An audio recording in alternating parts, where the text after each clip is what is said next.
ஒரு பெரும் 2 கட்சிகள் தமிழக வெற்றி கழகத்தை எப்படியாவது கூட்டணியில இணைக்க விடும் அப்படிங்கிற போராட்டத்துல ரொம்ப தெளிவா இருக்காங்க. அவங்களோட ஸ்பீச் அந்த மாதிரி தான் இருக்கு. யார் யார் சொல்றேன்னா, பிஜேபி மாநில தலைவர் நாயனார் அவர்களோட ஸ்பீச் அந்த மாதிரி தான் இருக்கு. எடப்பாடி பழனிசாமி அவர்களோட ஸ்பீச் அந்த மாதிரி தான் இருக்கு. இவங்க 2 பேருமே தமிழக வெற்றி கழகத்தை டார்கெட் பண்ணிட்டு இருக்காங்க அப்படிங்கிற விஷயத்த ஓப்பனாகவே நாயனார் அவர்கள் சொல்லியிருக்காங்க. டீட்டெயிலாக பேச போகிறோம். இது நடந்தால் என்ன பலம் என்ன பலவீனம் அப்படிங்கிற விஷயத்தை பற்றி பேச போகிறோம். ஃபர்ஸ்ட் நாயனார் அவர்கள் அவர் ஓப்பனாகவே சொல்லிட்டாங்க.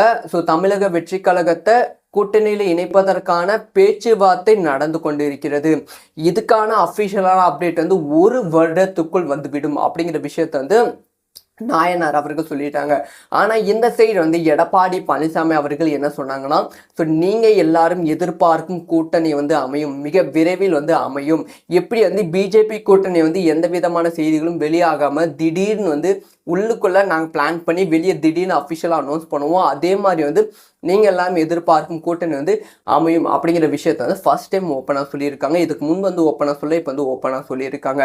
ஸோ இந்த சைடு தமிழக வெற்றி கழகம். ஸோ தமிழக வெற்றி கழகம் வைக்கும் டிமாண்ட் என்ன அப்படின்னு பார்த்தீங்கன்னா, இப்போவே எங்களுக்கு 50 தொகுதிக்கும் மேலே வேணும் அப்படிங்கிற டிமாண்ட் வச்சாங்க. ஸ்டார்டிங்கில் 80 தொகுதி பேசுகிறாங்க. இப்போ 50 தொகுதி வரைக்குமே பேசியிருக்காங்க. இனிமே நாட்கள் போக போக, அதாவது தமிழக வெற்றி அதிமுக என்ன ஒரு டிமாண்ட் பண்ணிட்டு இருக்காங்க, டிமாண்ட் சொல்ல முடியாது, அவசரப்படுத்தி கொண்டு இருக்காங்க. ஆகஸ்டுக்குள்ள தமிழக வெற்றி கழகத்தை கூட்டணியில இணைக்க வேண்டும். ஏன்னா ஆகஸ்டுக்கு அப்புறமா நம்ம வேட்பாளரை அறிவித்து ஒவ்வொரு தொகுதிகளையும் பிரச்சாரம் பண்ணாதான் வெற்றியை இது பண்ண முடியும் அப்படிங்கிற பிளான்ல அதிமுக இருக்கு. ஆனா தமிழக வெற்றி கழகம் என்ன பிளான் இருக்காங்கன்னா, நம்மளோட பலத்தை மக்களுக்கு காமிப்போம். ஸோ அரசியல் கட்சிகளுக்கு காமிப்போம். அதனால டிசம்பர் வரைக்குமே எந்த கட்சிகளோடும் கூட்டணிக்கான பேச்சுவார்த்தை நடத்தக்கூடாது. டிசம்பர் வரைக்கும் நம்ம பிரச்சாரத்துல ரொம்ப கவனமா இருக்கணும் அப்படிங்கிற விஷயத்துல தெளிவாக இருக்காங்க. தளபதி விஜய் அவர்கள் ஜூன் மாதம், அதாவது ஜனநாயகம் திரைப்படத்தோட ஷூட்டிங் இன்னும் 2 வாரத்துல முடிவுக்கு வரப்போகிறது. அதுக்கப்புறமா ஜூன் முதல் வாரத்திலிருந்து தமிழகம் முழுவதும் நடைப்பயணம் மூலமாகவே சுற்றுப்பயணம் செல்ல போகிறார்கள். எப்படி அண்ணாமலை போனாங்களோ, எப்படி காங்கிரஸ் கட்சி தலைவர் ராகுல் காந்தி அவர்கள் போனாங்களோ, அந்த மாதிரி போக போறாங்க. அப்படி போகும்போது தளபதியோட செல்வாக்கு பல மடங்கு அதிகரிக்கும். தளபதி சும்மா வேன்ல வந்தாலே எந்த அளவுக்கு பவர் இருக்கு அப்படிங்கிற விஷயம் அதை பார்த்து பல அரசியல் கட்சிகள் பயந்து கொண்டு இருக்கு. இப்போ தளபதி அவர்கள் நடைப்பயணம் மூலமா ஒவ்வொரு ஊரும் செல்லும் போது தளபதியோட பவரும் தளபதியோட அந்தஸ்தும் அதிகரிக்கும். அந்த இடத்துல அதிமுகவோட ஒருவேளை தளபதி கூட்டணிக்கான பிளான் இருந்தால் அது ஒரு இன்டெலிஜென்ட்டான முடிவு. ஏன்னா அரசியல் கட்சி ஆரம்பித்து முதல் தேர்தலே எதிர்கட்சி அமர்வதற்கான வாய்ப்புகள் பல மடங்கு அதிகரிக்கும். ஒரு 20 எம்எல்ஏ எடுப்பதற்கான வாய்ப்புகள் ரொம்ப ரொம்ப அதிகரிக்கும். இது ஒரு இன்டெலிஜென்ட்டான அரசியல் மூவா இருக்கும். பல விமர்சனங்கள் வெளியிலிருந்து வரலாம். நீங்க என்ன மீண்டும் அதிமுக கூட கூட்டணி வச்சிட்டீங்க, உங்களுக்கு தனித்துவம் கிடையாது அப்படிங்கிற பல விமர்சனங்கள் வரலாம். ஆனா அரசியல் இந்த மாதிரி ஒரு ப்ராப்பரான மூவ் எடுத்து தான் ஆக வேண்டும். ஸோ அதனால தான் இப்போ தன்னோட பலத்தை காமிப்பதற்காக டிசம்பர் வரைக்கும் தமிழகம் முழுவதும் சுற்றுப்பயணம் செல்ல போகிறாங்க. அதிமுக சொல்லிட்டு இருந்து பார்த்தீங்களா, ஆகஸ்ட் வரைக்கும் பார்ப்போம், அதுக்கு மேலே எங்களோட வேட்பாளர்கள் அறிவித்து விடுவோம் அப்படின்னு சொல்லியிருந்தாங்க. பார்த்தீங்களா, அந்த ஒரு விஷயம் இப்போ ஸ்டாப் பண்ணப்பட்டு இருக்கான். ஸோ தமிழக வெற்றி கழகத்தை எப்படியாவது அதிமுகவில் இணைக்க வேண்டும் அப்படிங்கிற விஷயத்துல ரொம்ப கவனமாக அதிமுகவும் இருக்குது, பிஜேபியும் இருக்குது. ஏன்னா அதிமுகவும் தமிழக வெற்றி கழகம் இணைந்து விட்டால் அவங்க பிரச்சாரம் பண்ண வேண்டிய அவசியம் கிடையாது. ஸோ படுத்துக்கிட்டே ஜெயிக்கலாம். அந்த அளவுக்கு தமிழக வெற்றி கழகம் அதிமுக இணையும் போது 2 இணைஞ்சா 4 கிடையாது, 2 இணைஞ்சா 10 கூட வரலாம். அந்த மாதிரி கட்சிகள் பல மடங்கு ஒரு எமோஷனலான கூட்டணியா அமையும். எப்படி எம்ஜிஆர் அப்படிங்கிற பெயரோட எம்ஜிஆர் விஜய் அப்படிங்கிற ஒரு பெயர் இணையும் போது ஒரு பெரிய எமோஷனல் சப்போர்ட் உருவாகும். மீண்டும் எப்படி 2016 அதிமுக அதுக்கு தேமுதிக கூட்டணி வைத்து 3வது கட்சியா திமுக போனதோ அதே மாதிரி 3வது கட்சியா போவதற்கான வாய்ப்புகள் இருக்கு. ஸோ இந்த ஒரு விஷயம் ஒரு ப்ராப்பரான இன்டெலிஜென்ட்டான தளபதியோட மூவா இருக்கும். அதுக்கு அப்புறம் தான் தளபதி அவர்கள் எப்படி எதிர்கட்சியா செயல்படுகிறார்கள், அதிமுகவை கேள்வி கேட்கிறார்கள், 31ல எந்த அளவுக்கு ஒரு பெரும் போட்டி இருக்க போகிறது அப்படிங்கிற ஆவல் அதிகரித்து விடும். ஒரு பயங்கரமான சம்பவம் அடுத்தடுத்த நாட்கள் நமக்கு நடக்க போகிறது. ஸோ இந்த ஒரு விஷயத்தை பத்தி உங்களோட ஒப்பீனியன் அப்படிங்கிற கமெண்ட்ல லீவ் பண்ணுங்க. ஒரு பெரும் இரண்டு கட்சிகள் தமிழக வெற்றி கழகத்தை எப்படியாவது கூட்டணியில் வந்து இணைக்க விடும் அப்படிங்கிற போராட்டத்தில் ரொம்ப தெளிவாக வந்து இருக்காங்க. அவங்களோட ஸ்பீச் வந்து அந்த மாதிரி தான் இருக்குது.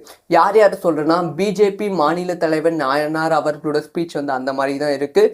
எடப்பாடி பழனிசாமி அவர்களோட ஸ்பீச் வந்து அந்த மாதிரி தான் இருக்குது. இவங்க ரெண்டு பேருமே தமிழக வெற்றி கழகத்தை டார்கெட் பண்ணிட்டு இருக்காங்க அப்படிங்கிற விஷயத்த ஓப்பனாகவே வந்து நாயனார் அவர்கள் சொல்லியிருக்காங்க. டீட்டெயிலாக பேச போகிறோம்.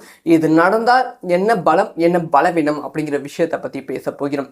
ஃபர்ஸ்ட் வந்து நாயனார் அவர்கள் அவர் வந்து ஓப்பனாகவே வந்து சொல்லிட்டாங்க.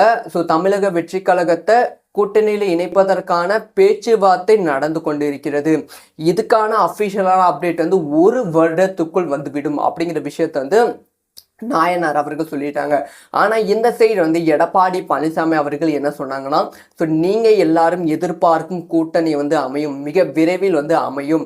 எப்படி வந்து பிஜேபி கூட்டணி வந்து எந்த விதமான செய்திகளும் வெளியாகாமல் திடீர்னு வந்து உள்ளுக்குள்ளே நாங்கள் பிளான் பண்ணி வெளியே திடீர்னு அஃபிஷியலாக அனௌன்ஸ் பண்ணுவோம், அதே மாதிரி வந்து நீங்கள் எல்லாரும் எதிர்பார்க்கும் கூட்டணி வந்து அமையும் அப்படிங்கிற விஷயத்த வந்து ஃபர்ஸ்ட் டைம் ஓப்பனாக சொல்லியிருக்காங்க. இதுக்கு முன் வந்து ஓப்பனாக சொல்ல இப்போ வந்து ஓப்பனாக சொல்லியிருக்காங்க. இந்த சைடு வந்து தமிழக வெற்றி கழகம் தமிழக வெற்றி கழகம் வைக்கும் டிமாண்ட் என்ன அப்படின்னு பார்த்தீங்கன்னா, இப்போவே வந்து எங்களுக்கு வந்து 50 தொகுதிக்கும் மேலே வந்து வேணும் அப்படிங்கிற டிமாண்ட் வந்து வச்சாங்க. ஸ்டார்டிங்கில் வந்து 80 தொகுதி வந்து பேசுனாங்க. இப்போ வந்து 50 தொகுதி வரைக்குமே பேசியிருக்காங்க. இனிமேல் வந்து நாட்கள் போக போக, அதாவது தமிழக வெற்றி அதிமுக என்ன ஒரு டிமாண்ட் பண்ணிட்டு இருக்காங்க, டிமாண்ட் சொல்ல முடியாது, அவசரப்படுத்தி கொண்டு இருக்காங்க. ஆகஸ்டுக்குள்ள வந்து தமிழக வெற்றி கழகத்தை கூட்டணியில வந்து இணைக்க வேண்டும். ஏன்னா வந்து ஆகஸ்டுக்கு அப்புறமா நம்ம வேட்பாளரை வந்து அறிவித்து ஒவ்வொரு தொகுதிகளையும் பிரச்சாரம் பண்ணாதான் வந்து வெற்றியை வந்து இது பண்ண முடியும் அப்படிங்கிற பிளான்ல வந்து அதிமுக வந்து இருக்கு. ஆனா தமிழக வெற்றி கழகம் என்ன பிளான்ல இருக்காங்கன்னா, நம்மளோட பலத்தை வந்து மக்களுக்கு வந்து காமிப்போம், வந்து அரசியல் கட்சிகளுக்கு காமிப்போம். அதனால வந்து டிசம்பர் வரைக்குமே எந்த கட்சிகளோடும் கூட்டணிக்கான பேச்சுவார்த்தை நடத்தக்கூடாது. டிசம்பர் வரைக்கும் வந்து நம்ம பிரச்சாரத்துல வந்து ரொம்ப கவனமா இருக்கணும் அப்படிங்கிற விஷயத்துல தெளிவாக இருக்காங்க. தளபதி விஜய் அவர்கள் ஜூன் மாதம், அதாவது வந்து ஜனநாயகம் திரைப்படத்தோட ஷூட்டிங் வந்து இன்னும் வந்து 2 வாரத்துல வந்து முடிவுக்கு வந்து வரப்போகிறது. அதுக்கப்புறமா ஜூன் முதல் வாரத்திலிருந்து தமிழகம் முழுவதும் நடைப்பயணம் மூலமாக சுற்றுப்பயணம் வந்து செல்ல போகிறார்கள். எப்படி அண்ணாமலை போனாங்களோ, எப்படி வந்து காங்கிரஸ் கட்சி தலைவர் ராகுல் காந்தி அவர்கள் போனாங்களோ, அந்த மாதிரி வந்து போக போறாங்க. அப்படி வந்து போகும்போது வந்து தளபதியோட செல்வாக்கு வந்து பல மடங்கு வந்து அதிகரிக்கும். தளபதி சும்மா வேன்ல வந்தாலே எந்த அளவுக்கு பவர் இருக்கு அப்படிங்கிற விஷயம் அதை பார்த்து வந்து பல அரசியல் கட்சிகள் பயந்து கொண்டு இருக்கு.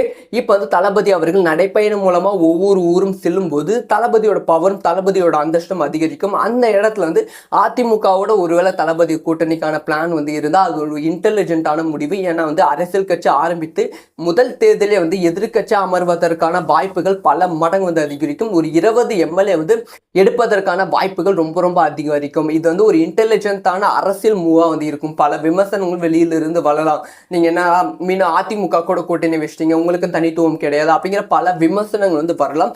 ஆனா அரசியல் வந்துட்டா இந்த மாதிரி வந்து ஒரு ப்ராப்பரான மூவ் வந்து எடுத்து தான் ஆக வேண்டும். அதனால தான் வந்து இப்போ தன்னோட பலத்தை வந்து காமிப்பதற்காக வந்து டிசம்பர் வரைக்கும் வந்து தமிழகம் முழுவதும் வந்து சுற்றுப்பயணம் வந்து செல்ல போகிறாங்க. அதிமுக சொல்லிட்டு இருந்து பார்த்தீங்களா, ஆகஸ்ட் வரைக்கும் பார்ப்போம், அதுக்கு மேலே வந்து எங்களோட வேட்பாளர்கள் அறிவித்து விடுவோம் அப்படின்னு சொல்லியிருந்தாங்க பார்த்தீங்களா. அந்த ஒரு விஷயம் வந்து இப்போ வந்து ஸ்டாப் பண்ணப்பட்டு இருக்கான். தமிழக வெற்றி கழகத்தை எப்படியாவது அதிமுகவில் இணைக்க வேண்டும் அப்படிங்கிற விஷயத்துல ரொம்ப வந்து கவனமாக வந்து அதிமுகவும் இருக்குது, பிஜேபியும் வந்து இருக்குது. ஏன்னா வந்து அதிமுகவும் தமிழக வெற்றி கழகம் இணைந்து விட்டால் அவங்க பிரச்சாரம் பண்ண வேண்டிய அவசியம் கிடையாது.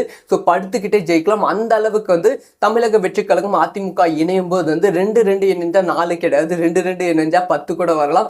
அந்த மாதிரி வந்து கட்சிகள் வந்து பல மடங்கு வந்து ஒரு எமோஷனலான கூட்டணியா வந்து அமையும். எப்படி வந்து எம்ஜிஆர் அப்படிங்கிற பெயரோட எம்ஜிஆர் விஜய் அப்படிங்கிற ஒரு பெயர் வந்து இணையும் போது ஒரு பெரிய எமோஷனல் சப்போர்ட் வந்து உருவாகும். மீண்டும் வந்து எப்படி வந்து 2016 வந்து அதிமுக அதுக்கு தேமுதிக கூட்டணி வைத்து 3வது கட்சியா வந்து திமுக போனதோ அதே மாதிரி வந்து 3வது கட்சியா போவதற்கான வாய்ப்புகள் இருக்கு.